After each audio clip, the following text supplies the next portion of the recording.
اگر ناراض نہ ہو تو نوجوان ذرا غور کرے میری بات پر۔ حضور فرمانے لگے اللہ تعالیٰ قیامت کے دن 3 قسم کے لوگ ایسے ہیں، نہ ان سے کلام کرے گا، نہ انہیں پاک فرمائے گا، نہ ان کی طرف نگاہ ہی کرے گا۔ یا رسول اللہ صلی اللہ تعالی وسلم جلدی بتائیے یہ کون ہے؟ تو حضور فرمانے لگے ایک وہ شخص جو تکبر کے طور پر، دل میں تکبر ہو، تکبر کے طور پر اپنی تہمت کو یا اپنی شلوار کو ٹخنوں سے نیچے لٹکائے کہ پتہ چلے میرے پاس بڑا کپڑا ہے، تکبر کے طور پر۔ اور دوسرا حضور علیہ الصلوۃ والسلام نے فرمایا جھوٹی قسمیں کھانے والا بندہ۔ اور تیسرا حضور فرماتے ہیں جو احسان جتلاتا ہے نا، نہ رب کریم اس کی طرف نگاہ کرم کرے گا، نہ اسے پاک کرے گا، نہ قیامت کے دن اس سے کبھی کلام فرمائے گا۔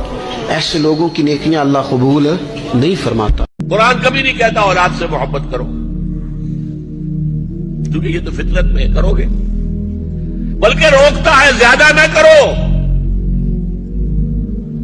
ان من ازواجکم واولادکم عدوا لکم فاحذروہم، یہ جو تمہارے اندر فطری ایک محبت ہے، اس کے بنا پر وہ تمہارے دشمن بن سکتے ہیں۔ ان کی محبت میں تم غلط کام کرو گے، ان کو اچھے سے اچھا کھلانے کے لیے تم حرام کمائی کے اندر جو ہے ہاتھ ڈالو گے۔ لہذا ریسٹرین کرو، اس لگام کو کھینچ کر رکھو۔ محبت ایک حد سے زیادہ نہیں ہونی چاہیے اولاد سے۔ ہاں والدین سے محبت کرو، جو فطری تقاضا نہیں ہے۔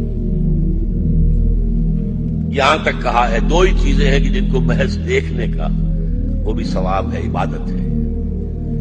آپ بیٹھ کر مسجد حرام میں خانہ کعبہ کو دیکھتے رہے احترام اور تعظیم کے ساتھ، آپ کچھ نہیں کر رہے، نہ طواف کر رہے ہیں، نہ کچھ پڑھ رہے ہیں، نہ قرآن دیکھ رہے ہیں، یہ بھی عبادت ہے۔ اور بوڑھے والدین کو محبت بھری نگاہ سے دیکھنا بھی